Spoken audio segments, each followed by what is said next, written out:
පුංචි හිරුයාගේ ගමන.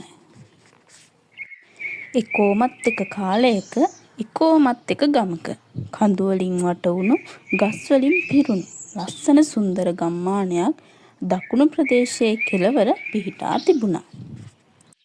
මේ ගමේ හිරුයා කියලා පොඩි ළමයෙක් ජීවත් වුණා.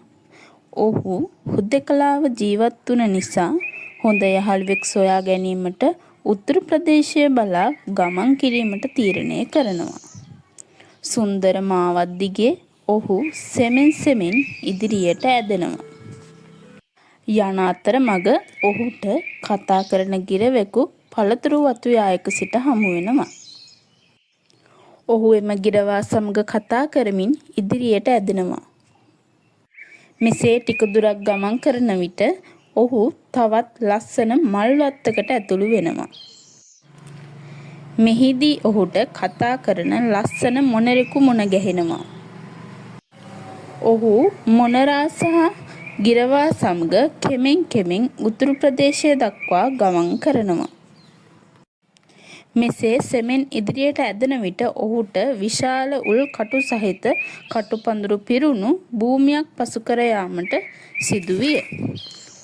ඔහු සමග ආ මොණරා හිරුයාට කියනවා, ඔබ බය නොවන්න, මට හැකි ඔබව පිටමත තබාගෙන පියාඹන්න. ඉතින් මේ මොණරා හිරුයාව පිටේ තබාගෙන කටුපඳුරු සහිත ප්‍රදේශය පසු කර පියෑඹුවා.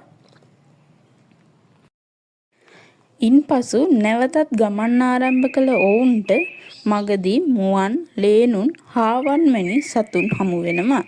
ඔහුට තවදුරටත් හුදකලා ගතියක් නොදැනුණු අතර ඔහුට අවශ්‍ය හොඳ යහළුවන්ද හමු විය. එම නිසා ඔහු එම සියලු සතුන් යාළුවන් සමග නැවතත් තම සුන්දර ගම වෙත යාමට ගමන් ආරම්භ කෙරිණි. ඉතින් මේ වගේ තවත් ලස්සන කතන්දර බලන්න මාව සබ්ස්ක්‍රයිබ් කරලා තියාගන්න.